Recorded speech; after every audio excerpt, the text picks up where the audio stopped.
ناظرین، اس ٹائم میرے ساتھ پاکستان پیپلز پارٹی کے ڈویژنل صدر ملک فاروق تانولی میرے ساتھ موجود ہیں. ان سے بات چیت کرتے ہیں. یہاں پہ کل اجلاس بھی ہوا ہے تو اس بارے میں تھوڑی سی ان سے بات چیت کرتے ہیں. تو آئیں. السلام علیکم. وعلیکم السلام.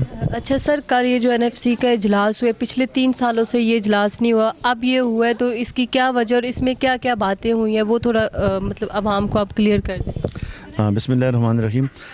کل جس طرح بلدیاتی نمائندوں کا پورے KPK میں ان کا پہلا اجلاس ہوا ہے. 3 سال پہلے جب بلدیاتی نمائندے منتخب ہوئے تو آج تک صوبائی گورنمنٹ نے نہ انہیں آفس دیا ہے، نہ انہیں کسی قسم کی سہولت دی ہے، اور نہ ہی آج تک کسی بھی تحصیل میں اجلاس ہوا ہے. وہ چونکہ منتخب نمائندے ہوتے ہیں، لوگوں کی نمائندگی کرتے ہیں، یونین کونسل، تحصیل کونسل کی نمائندگی کرتے ہیں، لیکن ان کو بیٹھنے کی جگہ آج تک نہیں ملی. وہ احتجاج کرتے رہے ہیں، وہ صوبے میں گئے، احتجاج کیے ہیں. اس حکومت نے ان کے خلاف تشدد کیا، ان کے اوپر ڈنڈے برسائے، ان کے اوپر گولیاں برسائیں، لیکن ان کی بات نہیں مانی. لیکن کچھ دن پہلے صوبے کے گورنر نے ان بلدیاتی نمائندوں کے ساتھ اظہار یکجہتی کرنے کے لیے ایک ورکر کنونشن کا انعقاد کیا کہ آپ لوگ آئیں، میں آپ کا مقدمہ لڑوں گا. پچھلے 3 سال سے آپ منتخب نمائندے ہیں، آپ کو دفتر نہیں ملا، آپ کو فنڈ نہیں ملا. چونکہ آپ کا ٹرن اوور ختم ہونے والا ہے تو آپ اپنے علاقے میں جا کے لوگوں کو کیا منہ دکھائیں گے. تو اس ورکر کنونشن کو ناکام کرنے کے لیے انہوں نے کل اجلاس بلایا اور اس میں کہا کہ آپ قراردادیں کریں NFC ایوارڈ کی. میں یہاں اپنے صوبے کے چیف منسٹر اور باقی لوگوں سے پوچھنا چاہتا ہوں کہ ایک تحصیل کے اندر NFC ایوارڈ کی قرارداد آئی تو کیا مرکز ان کی آواز سنے گا؟ صوبہ خود کیوں نہیں مانگتا؟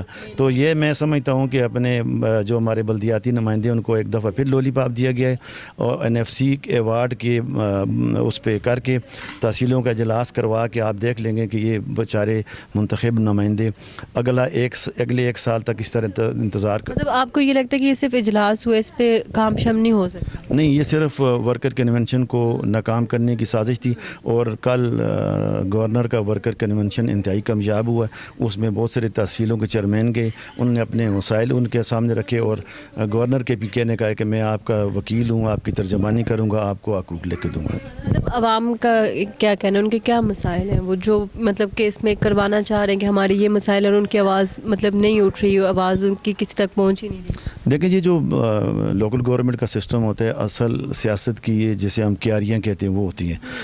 لیڈر یہاں سے ہی پیدا ہوتے ہیں. تو یہ جو ہمارے بلدیاتی نمائندے ہوتے ہیں، یہ گاؤں گلی محلوں کی سیاست کرتے ہیں، اور گاؤں گلی محلوں کی سیاست کرتے ہوئے اپنے لوگوں کے چھوٹے چھوٹے ان کے مسائل ہوتے ہیں، ان کو زیادہ فنڈ بھی نہیں دیا جاتا. لیکن وہ بھی نہیں کرتے ہیں، اگر دیکھا جائے تو یہ اپنے گلی محلوں کے بھی نہیں کرتے. وہ کر ہی نہیں سکتے کیونکہ انہیں نہ آفس ملا ہے، نہ فنڈ ملا ہے، تو اس کے بغیر نہیں کر سکتے. تو میں یہ سمجھتا ہوں کہ یہ حکومت جو اپنے آپ کو جمہوری کہتے ہیں، جمہوری پارٹی کہتے ہیں، جمہوری حکومت کہتے ہیں، تو میں یہ کہتا ہوں کہ انہوں نے جمہوریت کے ساتھ مذاق کیا ہے اور ان منتخب نمائندوں کی انسلٹ کی ہے، بلکہ ان کو منتخب کرنے والی عوام کی انسلٹ کی ہے. تو بھی آپ کیا میسیج دینا چاہ رہے ہیں؟ میرا میسج یہ ہے کہ میں خود ڈسٹرکٹ کونسل کا 3 دفعہ ممبر رہا ہوں. میں نے ہیٹرک کی ہے. بلدیات کے اندر رہتے ہوئے اپنے علاقے کے لوگوں کا بہت سارا کام کیا جا سکتا ہے، لیکن اس نالائق حکومت نے جس کے اوپر طرح طرح کے الزام ہیں، جو نہ صرف بلدیات کے اس سسٹم کو کامیاب کرنے میں ناکام رہی ہے، بلکہ صوبے کے اندر امن امان کا مسئلہ جو ہے اس کو حل کرنے میں ناکام رہی ہے.